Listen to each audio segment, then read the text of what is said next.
Troisième partie, et c'est la fin d'aujourd'hui, de ce week-end. Je vous laisserai le temps de passer des excellents week-ends, surtout un excellent week-end si vous êtes samedi comme nous, parce qu'il est probable que d'autres soient encore vendredi ou dimanche.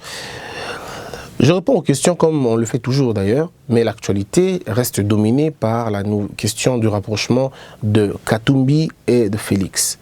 Je l'avais dit ici, le jour où Félix était proclamé président de la République, encore provisoirement, M. Katumbi l'avait appelé, l'aurait appelé. Je l'avais dit ici, et bon, et puis je crois qu'on a dit beaucoup de choses.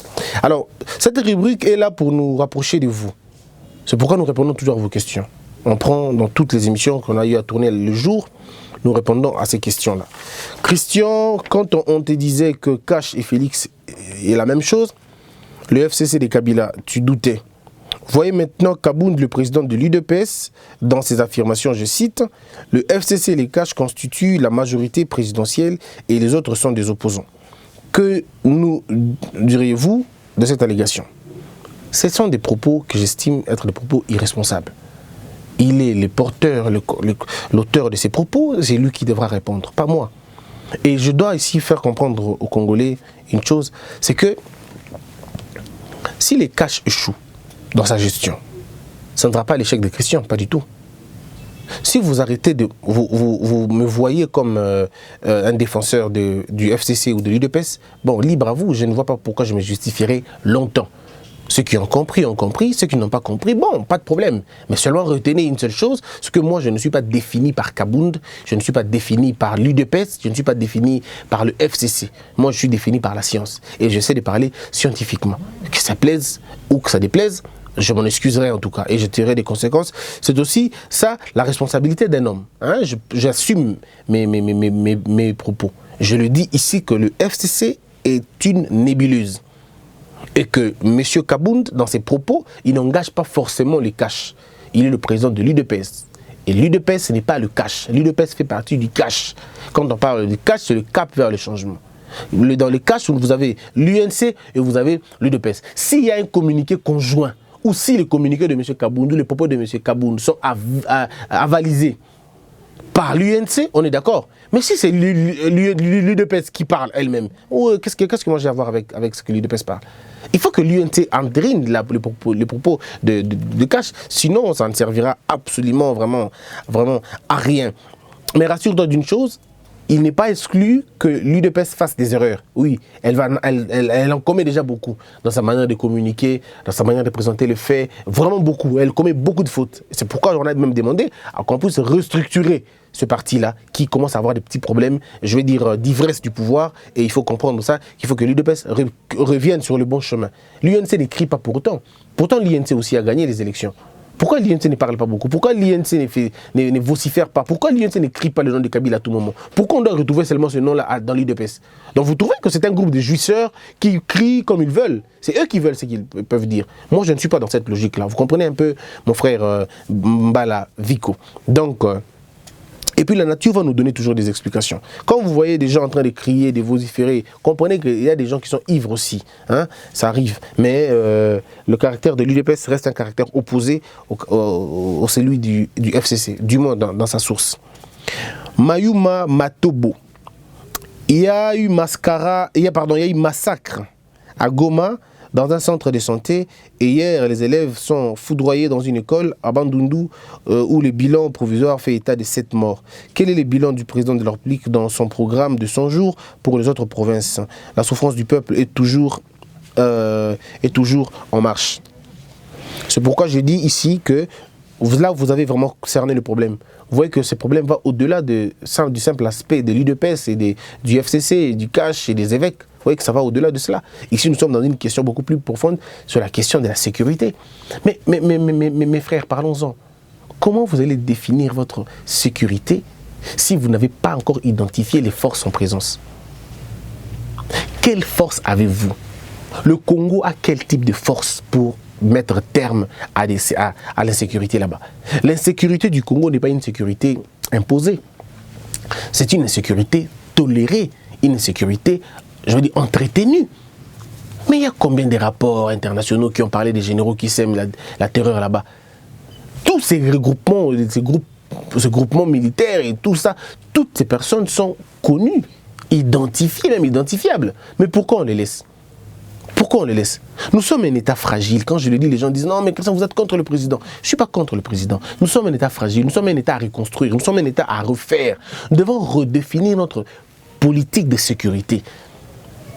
Il n'y a pas de sécurité lorsque les policiers ne mangent pas. Il n'y a pas de sécurité lorsque les militaires ne sont pas entretenus, lorsque les militaires ne sont pas mieux traités. Il faut ici définir l'appareil sécuritaire du pays. Comment le définir? Comment le composer?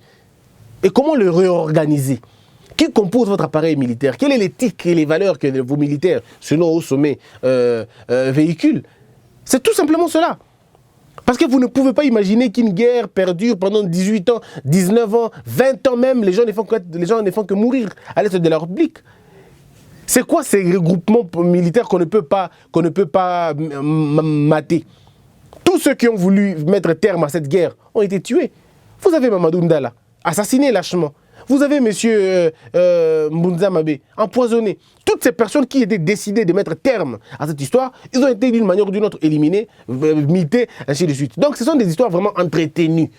Mais pour sortir de cela, il faut enlever les masques, il faut enlever les barrières et dire de la vérité, composée maintenant. J'ai entendu des gens dire non, mais non, Félix a ouvert des relations avec le Rwanda pour trouver des solutions. Non, mais on ne va pas supplier la paix. Autant les autres font du mal, vous pouvez le faire aussi.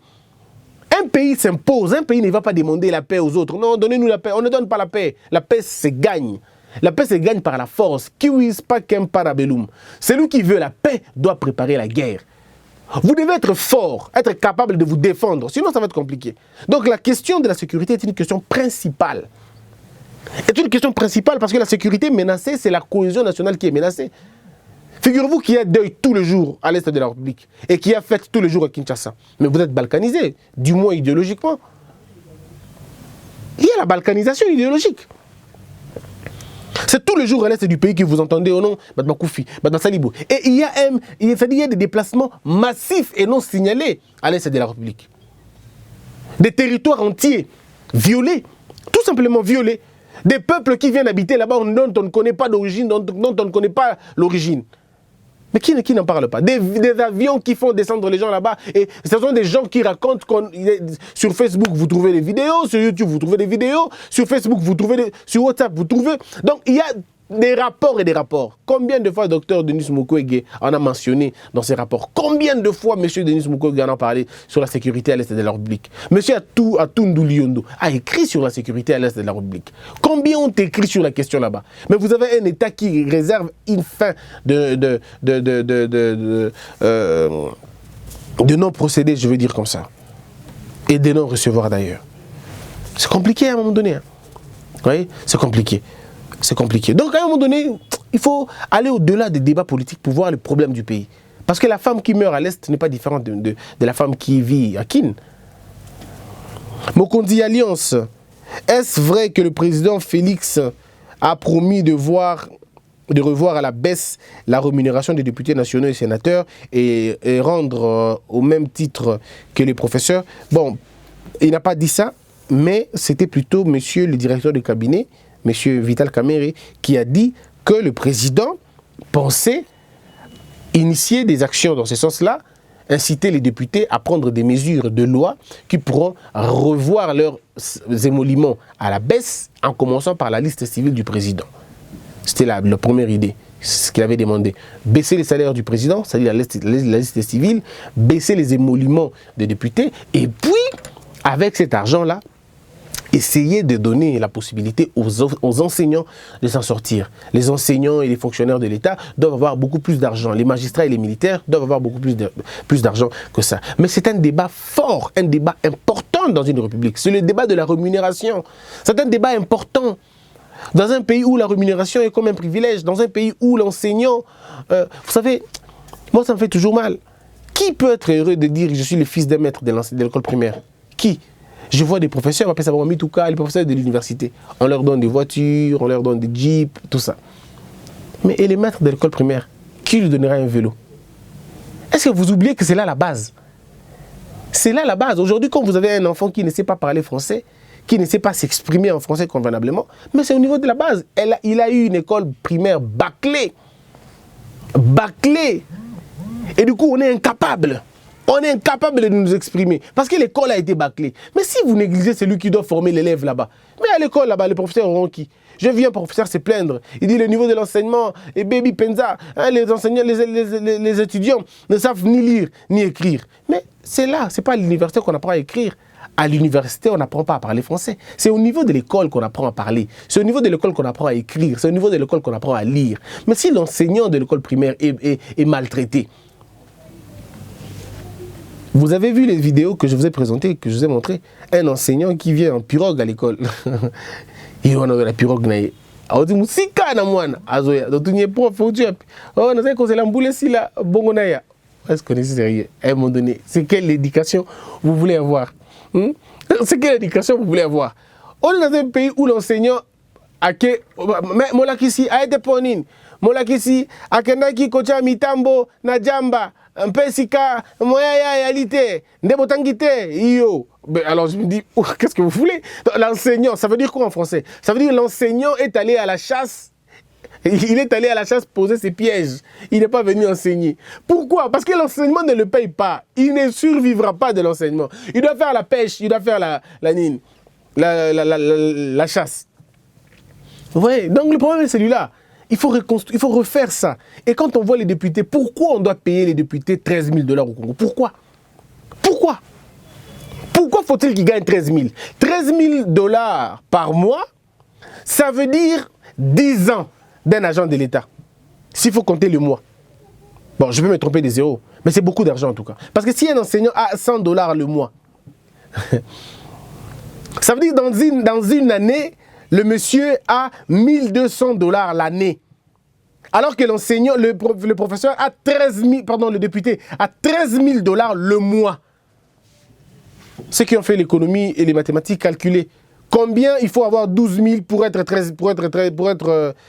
1200 pardon, pour avoir 13 000. 10 ans et 3 mois. Donc 10 ans et 3 mois. C'est-à-dire, moi je vais travailler 10 ans et 3 mois pour gagner 13 000 $, mais un monsieur va lui travailler 1 mois pour avoir ce que moi j'ai. Entre-temps, ses enfants sont pris en charge. Ses enfants peuvent voyager, lui-même a le droit de congé, mais moi qui suis en train de faire le boulot de l'enseignement, je n'ai pas le droit de voyager. Mes enfants n'ont pas le droit d'aller à l'hôpital. Parce que vous voyez, ça dit vous avez renversé les choses. Vous avez renversé les choses. La Corée du Sud, est parmi les pays potentiellement développés en termes de technologie. Mais la fonction la plus importante là-bas, c'est l'enseignant. La fonction la plus importante, c'est l'enseignant. La mieux rémunérée, c'est l'enseignant. Tout le monde veut devenir enseignant là-bas. Mais chez nous, tout le monde veut devenir politicien. C'est quand même compliqué. Si on ne devient pas politicien, on devient pasteur. Ce sont les deux choses qui payent au Congo. Soit tu es pasteur pour vendre les rêves aux gens, soit tu es politicien pour mentir. Et donc vous avez ces deux fonctions, en principe des fonctions qui devaient élever un pays, mais bon, c'est compliqué. Donc, tu vois un peu la logique, c'est ça. On a besoin des gens comme ça. On a besoin des gens qui peuvent dire, je baisse mon salaire au profit des autres. Je diminue mon salaire au profit des autres. Mes frères, je peux encore vous énerver un peu. Bon, permettez-moi d'énerver Bino. Est-ce que vous savez combien coûtent les charrois automobiles de l'Assemblée nationale? Combien coûtent les charrois automobiles de l'Assemblée nationale? Ça veut dire le président de l'Assemblée nationale, les vice-présidents de l'Assemblée nationale ont des voitures de l'État. Et les carburants de l'État. Leurs voitures, quand elles sont en panne, c'est l'État qui prend en charge. L'État paye leurs chauffeurs. L'État paye l'entretien de leurs voitures. Donc, seulement leur charroi automobile, leur déplacement peut déjà suffire pour créer 7 ou 9 écoles ou pour réhabiliter 2 hôpitaux. Déjà les charrois automobiles. Maintenant, prenez pour les ministres, prenez pour les présidents, prenez les budgets alloués aux institutions de la République. Nous avons des institutions budgétivores. Vraiment budgétivores. Donc, il faut revoir cette question-là si on veut qu'on comprenne que vous êtes sérieux. Bonalulendo, Christian, comme on le dit, nul n'est parfait. J'aimerais juste attirer ton attention avec le verbe perturber. Il y a un R que tu ne prononces pas. Perturber. Ah, d'accord. Fais-moi plaisir très prochainement pour que tu sois très parfait dans ton allocution. Ah, moi je dis perturber, hein. C'est perturber. Ah, excusez-moi, je vais faire un effort de pouvoir changer ces choses. On apprend tous les jours. Perturber. Ouf. Merci beaucoup, en tout cas, Bona Lulendo. Thierry Bati, cher Christian, est-ce possible que celui qui est en liberté, tu as vu, j'ai prononcé le R, hein? Liberté, je vais vous faire rire. Vous savez qu'à l'Équateur, par exemple, le R se prononce comme L. On dit lourage, moulard, capoulard, génélar. Au lieu de dire récréation, ils disent les cré. À quelle création? Une fille qui dit je me règle, dit nana balègre. Non, ça c'est vraiment une déformation ethnique. C'est pas forcément là-bas, hein. Même chez les Kassaïens. Regardez, din, dip, au lieu de dire jeep, dip. Vous voyez, donc il y a beaucoup de choses aussi. Hein. Jeez. C'est ça. Et puis vous avez chez les gens de Tété, là, les Tété, là, les Tété, là, vous savez comment ils disent? Copetas, Nias. Nous voulons dans ces pays déjà compétents. Parce que si vous n'êtes pas compétent, c'est pas possible. Il faut faire la niasse entre la compétence et la punition. Si vous n'avez pas la punition, vous ne serez pas compétent. Ça, c'est... Vous voyez de qui je parle? Ça, c'est vraiment les Kassaïens. Bon, les Équatoriens, pardon, les Swahili, on viendra après. Les Swahili, ça sera après. Mais d'abord, c'était ça pour nos amis là-bas. Donc, je reviens sur Thierry Bati. Est-ce possible que celui qui est en liberté provisoire devienne sénateur ou gouverneur? Non. Non, non. Impossible. Claude Ruyaza. Impossible, pourquoi? Parce qu'il y a une information judiciaire en cours. Il y a des poursuites en cours, donc on ne peut pas faire de lui un sénateur. Claude Ruyaza, Christian, ça ne sonne pas bien quand dans tes analyses, tu as toujours tendance à citer les hommes blancs. Ça donne l'impression qu'ils sont plus intelligents que le noir, dites plutôt les occidentaux. Ah d'accord, mais ok, je vois. Merci beaucoup. Il y a la Francis. Je ne suis pas d'accord avec toi sur ta confirmation que le Congo sert le Libéria du courant. Mais ma question est de savoir si au Congo, vos émissions passent sur quelle chaîne, car vos amis tels que Fabien et Eliezer passent sur les chaînes locales, mais pas vous. Bon, je réponds à la question. Fabien, monsieur Fabien, je ne sais pas s'il passe à Kin, hein, je ne sais pas s'il passe chez nous, dans le local, je ne sais pas. Mais monsieur Eliezer, il passe, oui. Bon, nous n'avons pas... Il passe, hein? Monsieur Fabien passe aussi? D'accord, on m'a dit que M. Fabien, je ne sais pas s'il passe ou M. Eliezer passe tantôt. Vous avez, à qui c'est une question de moyens que moi je n'ai pas pour l'instant. D'accord? Je n'ai pas les moyens, je ne suis pas financé, ma chaîne est comme ça. On travaille seul, par exemple, vous voyez qu'à un moment donné on transpire parce que la climatisation peut s'arrêter et que le groupe est en panne comme maintenant. Donc ça veut dire, et je ne passe pas à la télé pour dire donnez-moi l'argent, donnez-moi c'est pas dans mes habitudes, c'est pas dans mon éducation. Moi, j'ai honte de demander, j'ai vraiment honte de demander aux gens de l'aide. Je me bats seul, si ça marche, ça marche. Si ça ne marche pas, on fera avec ce qu'on a. Jacques Chirac disait, quand on n'a pas ce qu'on cherche, on doit aimer ce qu'on a afin de faire de ce qu'on a ce qu'on aime. C'est ce qu'on appelle le contentement. Je me contente du peu que je gagne et de ce qu'on peut faire. Donc voilà un peu. Pour faire une émission à Kinshasa, il faut payer au moins 500 à 700 $ le mois pour une diffusion et une rediffusion. Mesdames et messieurs, figurez-vous. Où j'aurai cet argent pour faire ça? On a des belles émissions, oui, mais qui va nous faire? Qui va nous prendre? J'ai été chassé 2 fois dans les chaînes de télévision. Donc je ne peux plus continuer à travailler chez les gens. Maintenant, j'ai compris qu'il fallait créer ma propre boîte. Et il faut créer la propre boîte, c'est-à-dire qu'il faut avoir le temps de la diffusion ici à Kinshasa pour permettre aux Congolais de suivre ce que je fais. Mais comment on va le faire? On n'a pas le moyen. On n'a pas le moyen. Et donc nous avons pensé à la radio. C'était ça le plus grand projet maintenant qu'on a, la radio. Or, avec une histoire de 120 000 $, vous avez une radio, une vraie radio. Alors, quand je dis une vraie radio, ça dit une radio qui peut payer déjà ses employés pendant 1 an sans aucun problème. Je parle de 120 000 $. Ça veut dire 120 000 $, on travaille dans la mesure où nous ne payons pas les gens. On paye les gens du 1er janvier jusqu'au 31 décembre avant que la radio ne puisse d'abord régénérer des recettes. D'abord. Et des très bonnes informations, des très bonnes choses à 120 000. Et on peut l'avoir même à 80 000, on peut l'avoir à 90 000, on peut revoir ces choses-là. Donc vous voyez qu'on a la possibilité de refaire ces choses. Mais on n'a pas le moyen. Nous travaillons, on sait que petit à petit, on gagnera la confiance des gens et ceux qui voudront nous accompagner dans cette lutte viendront. Vous nous donnez l'impression que le jour où Dieu vous bénira et vous élèvera, vous mettrez tout à l'étranger et non au pays. Sinon, prouvez-nous le contraire. Et avec le peu de moyens que vous avez, commencez à œuvrer au pays avant de séduire la diaspora. Vous savez qu'on n'a pas on s'est peut-être pas très bien compris. Mon travail, ce n'est pas de séduire la diaspora. Pas du tout. Pourquoi je vous séduirais? Pourquoi je vous séduirais? Pour gagner quoi à la fin? Le problème ici, c'est d'éveiller les gens. On utilise le moyen qu'on a. Quand Dieu rencontre Moïse, il lui pose la question, qu'as-tu entre tes mains? Moïse a dit que j'avais la verge. Et il a dit, jette la verge par terre. Il a jeté par terre. Et je crois chacun doit utiliser ce qu'il a comme moyen. Moi, j'ai le moyen maintenant de YouTube. Et c'est mon YouTube qui me permet. Si mon YouTube, par circonstance, rencontre beaucoup de gens de la diaspora, ce n'est pas mon problème. Si YouTube, si les pouvoirs passés avaient fait des efforts pour que nous ayons aussi l'accessibilité à l'Internet comme partout, je n'aurais pas beaucoup de problèmes. Je serais aussi suivi par tous les Congolais. Mais si je ne suis pas suivi par les Congolais, c'est parce qu'ici, le Congolais, 1 méga, on nous vend 100 mégas à 1200 francs.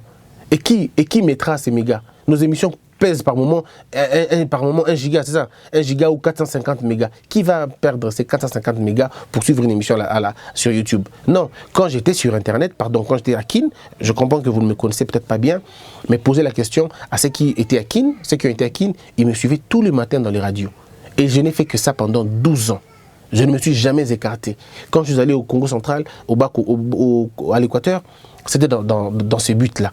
D'accord, de donner mon savoir-faire aux Congolais.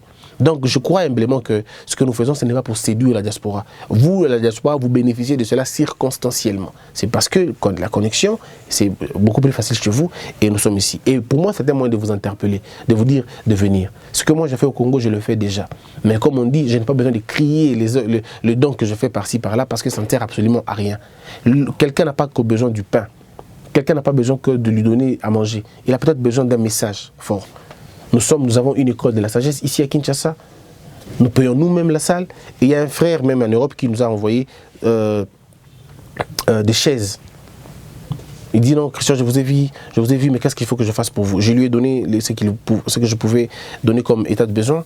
Après son insistance, bien sûr, il nous a aider avec les chaises.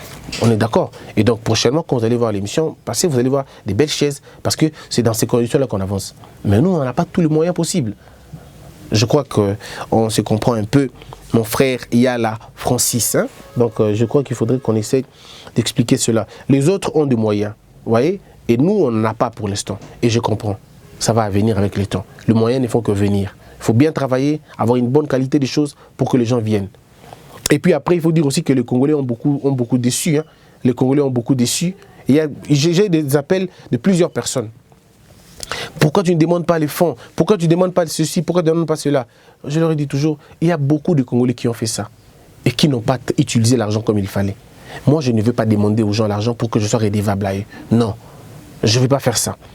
Moi, je voudrais construire sur des bases. Quand tu veux mettre ton argent dans notre histoire, il faut que tu sois conséquent, que tu saches à quoi cet argent va servir. Et il faut réfléchir avec les gens sur place. On vient dans des conférences, on en parle, on vous explique le projet. Vous devenez soit partenaire, soit adhérent, soit vous devenez sympathisant. C'est à vous de voir. Et donc, voilà pourquoi je dis que moi, mes projets, je ne le ferai pas à la télévision. Je ne donnerai pas les chiffres à la télé, les détails à la télé, je donnerai ça dans des conférences. Si vous êtes intéressé, vous le suivrez. Et Oma Julien, dites-nous pourquoi dans les 85 conseillers nommés par Félix, on retrouve 67 louba. Qu'est-ce qui empêche à Félix de nommer des nouvelles personnes qui, avec eux, ouvriront des expériences nouvelles au lieu de faire revenir le même tête sous prétexte de tirer de leur expérience? Bon, 67 louba, déjà, c'est pas vrai. Il y a 27 louba, ou je crois 29. Il y a des statistiques parce qu'il y a eu une contre-expertise, les gens en ont parlé. Il n'y a pas 67, on parle plutôt de 27 et 29, c'est pas 67. Donc, ça, c'est déjà pas une bonne information. La deuxième information, ça, c'est le choix de Félix. C'est lui, celle qui sait ce qu'il fait. Moi, je ne suis pas son conseiller là-bas. Je ne fais pas partie du cabinet. Et c'est à lui de voir ses directives. Qu'est-ce qu'il fait? Il sait lui-même. Kalala Ornella, Christian, tu parles de tous les sujets, mais sauf les sports. Pourquoi? Nous voulons tout voir de toi, car tu es exceptionnel. Je te trouve formidable et que tu n'as aucune autre expérience, si ce n'est que celle du mariage.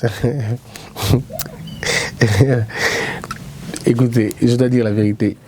Les sports, j'en connais pas beaucoup. Je connais pas les sports. Je connais pas beaucoup en tout cas. Je suis un anti-balle. Ouais, anti-balle, Penadengaï. Donc moi, les sports, pour moi, c'est Barcelone et quoi d'autre et Real. Et puis il y a Cristiano Ronaldo. Donc je connais pas beaucoup. Je préfère pas vous mentir ici. Je risque de vous dire que jusqu'aujourd'hui, Zidane joue à Manchester. Si vous suivez mon émission de sport, vous allez mourir de rire. Donc c'est pas mon truc. Mais je crois que c'est un sport important. Mais dans notre chaîne, on aura des journalistes sportifs. Ne vous en faites pas. On aura une rubrique réservée au sport. Ça va venir avec le temps. On aura ça. Quand on aura aussi notre radio, on aura vraiment un espace réservé pour le sport. Parce que c'est très important. Je veux dire 40% des Congolais, non, pas 40, 80% des Congolais sont portés au sport. Et que dans ces 80-là, on parle de 60 qui sont vraiment intéressés de façon active, qui connaissent l'actualité sportive. Alors il faut les aider aussi à avoir des informations-là. On va le faire. On va le faire. Tout est question de moyens qu'on aura. Bon, alors je te trouve formidable et que tu n'as aucune autre expérience si ce n'est que celle du mariage. Je ne comprends pas la forme, la tournure de la question. Je ne comprends pas ce que ça veut vraiment dire. Alors, donc je crois que selon ce que vous dites, j'ai l'expérience à tout, sauf du mariage. Mais parce que je ne suis pas encore marié, c'est normal. Je ne suis pas encore marié, je ne connais pas comment ça se passe. Je ne connais pas comment on fait, comment on passe la nuit avec une femme. Je ne sais pas comment ça se passe. Comment on vit avec les femmes, comment on fait avec les enfants. Ça, je ne connais pas comment ça se passe. Mais j'entends, ne vous en faites pas. J'entends et j'entends et j'entends. Luelo Mbaga William.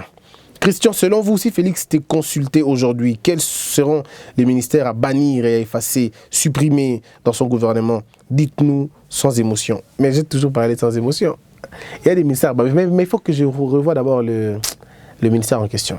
Il faut que j'essaie de revoir les ministères en question. Mais moi, je propose par contre une reformulation du ministère je voudrais qu'on essaie de parler du ministère de l'éducation. D'accord? Éducation nationale. Je préfère.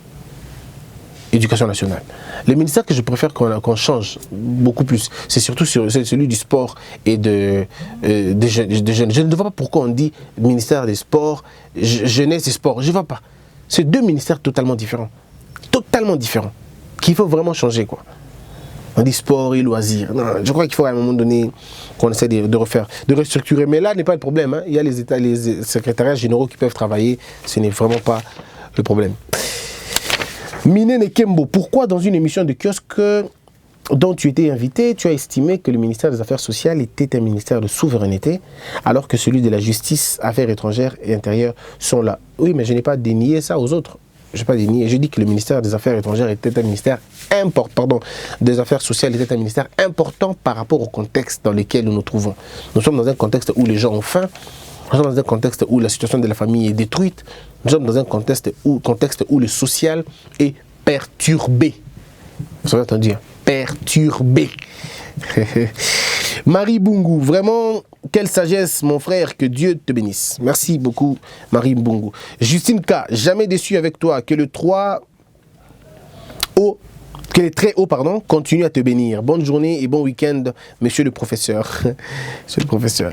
Eliane Nongo, très bien dit, monsieur Christian. Les évêques viennent de démontrer leur irresponsabilité. François Kabedi, merci beaucoup pour l'info. Pour le président Fachi, bon travail, mon frère. Eric Yaouli, très cher frère, tu as été trop sévère avec les évêques. Nous pouvons interpréter cela comme un pardon. Il faut qu'on soit assez sévère avec les personnes que nous aimons le plus. Vous voyez, moi j'ai beaucoup de respect pour les évêques, surtout l'église catholique. Ne vous en faites pas, mes frères. L'église catholique a fait beaucoup de choses au Congo. Beaucoup. Beaucoup en tout cas. Les écoles, les dispensaires, les hôpitaux, il y en a beaucoup que nous ne pouvons pas aujourd'hui nous détourner. Je ne dis pas aussi sa responsabilité dans la colonisation et tout. Ça, c'est pas un problème, on a déjà oublié. Donc, il faut être sévère avec ceux qui nous dirigent, c'est très important, surtout pour un peuple. Victor Mbassa, merci mon frère pour votre analyse et surtout de remettre ce soi-disant hommes de Dieu qui n'ont pas la vérité en eux. Ils servent leur ventre. Bernadette Yassou, vous avez bien parlé, moi aussi que je suis, moi aussi chrétienne, je sais pas, chrétienne que je suis, je comprends plus nos évêques. Ah, moi aussi catholique que je suis, je ne comprends plus nos évêques. Il y a quelque chose qui ne va plus. Que Fayoulou garde sa position nous, on le soutient. Ouais. Rachel Kachama. Trop pessimiste, Christian. Je crois qu'avec la volonté, on peut réussir. Alors, les Congolais doivent savoir ce qu'ils veulent. Si Félix échoue, c'est le Congo qui est cas. Alors là, nous connaîtrons le cas de la Somalie. Kimbi Langundu. Monsieur, tu as eu une structure de raisonnement pas très philosophique parce que tu réfléchis émotionnellement en place du rationnel. Les évêques n'ont pas changé d'avis et savent ce qu'ils font. Et c'est là face à un dilemme sur la vérité, le mensonge et la tricherie. Alors c'est là où je suis perdu, je ne comprends pas. Ils vont chercher la réponse de la tricherie chez un tricheur. C'est ça ce que vous voulez me dire? Ils vont chercher le mensonge, la réponse du mensonge, c'est un menteur. Ils vont trouver la réponse de la vérité, c'est quelqu'un qui ment. C'est ce que vous voulez me dire? Parce que quand on dit que monsieur a profité de la tricherie, il a été nommé, c'est ce qu'ils ont dit. La personne nommée, la personne proclamée n'est pas la personne qui a obtenu plus de voix. Mais qu'est-ce que vous allez chercher chez la personne là en question? Non, je dois dire que ce débat est dépassé. On est passé à autre chose maintenant. Les évêques font ce qu'ils font. Bon, ce sont des humains, ils ont des erreurs, ils commettent des erreurs. Et quand ils reviennent sur les erreurs, c'est bien. Persévérer dans l'erreur, c'est ce qui est mauvais. L'erreur est humaine. Donc on peut commettre une erreur et on avance.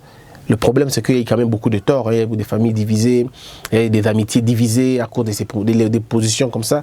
Mais quand on revient et qu'on n'a pas la mesure des dégâts qu'on a commis à travers nos actes, c'est quand même assez compliqué. Donc, je crois que ce n'est pas émotionnel. Par contre, c'est plutôt rationnel de dire que la démarche n'a pas été très bonne. Mais en tout cas, je suis passé déjà.